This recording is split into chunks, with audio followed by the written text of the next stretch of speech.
Or maybe you getting more political is the third act, because it seems like the pictures you've directed, Frost Nixon recently, right. Da Vinci Code, controversial. You were never the controversial guy. I guess Did Bush push you into being a radical Ron Howard?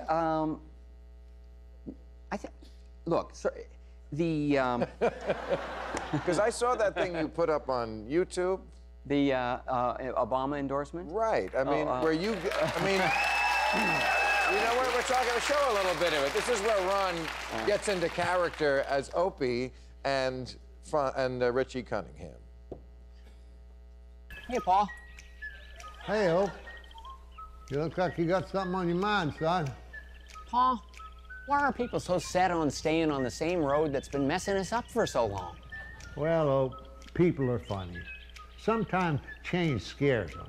You know, I'll tell you something. 8 years ago, I thought to myself, okay, we got these presidents of the United States, Cheney, Bush. We should give them a shot. Was I rude? I was so rude. You were wrong, Fonz? Okay, that's the word. I mean...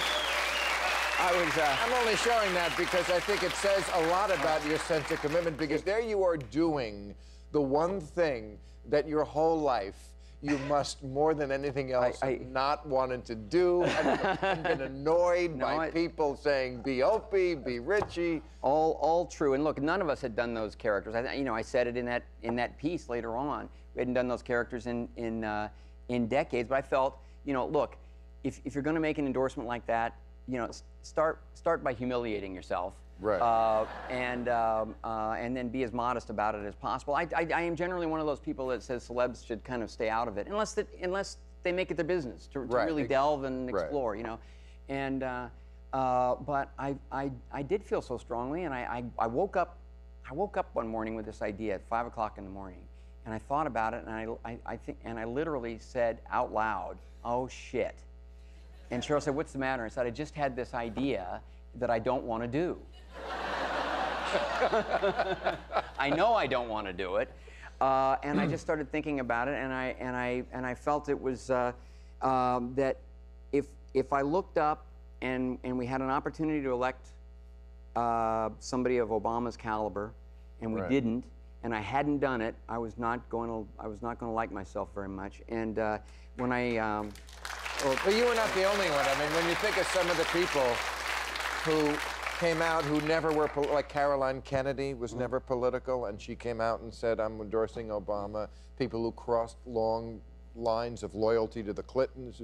He really did inspire people to come out of the shadow. I called Henry, wasn't at all surprised that he was willing to do it. Also, he hadn't done the character in all that time, but he was happy to do it.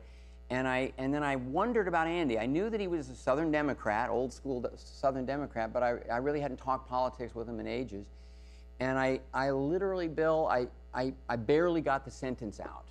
And he said, I'm a Democrat, I believe in Obama, we need a Democrat in the White House, and I want Obama, and I'll do it. And I was you still talk to Andy Griffith? Every so often. And here, I'll tell you one other thing. Funny or Die, was the website that helped produce that piece and put it out on their website, and it immediately was getting a lot of action and getting a lot of hits, and also comments, and most were good and found it funny, and even if they didn't agree with the message, they appreciated it. Some were angry and irate, and I called Andy and I said, I don't know if you're on the internet or if you follow this thing, but it's getting a lot of attention. And he said, yeah, I had a couple of reporters call and I'm kind of picking up on that. I said, it's mostly good, but some people are pretty angry about this. Some people are pretty upset. And there was a pause, and he said, well, Ronnie, once in a while you gotta ruffle a few feathers.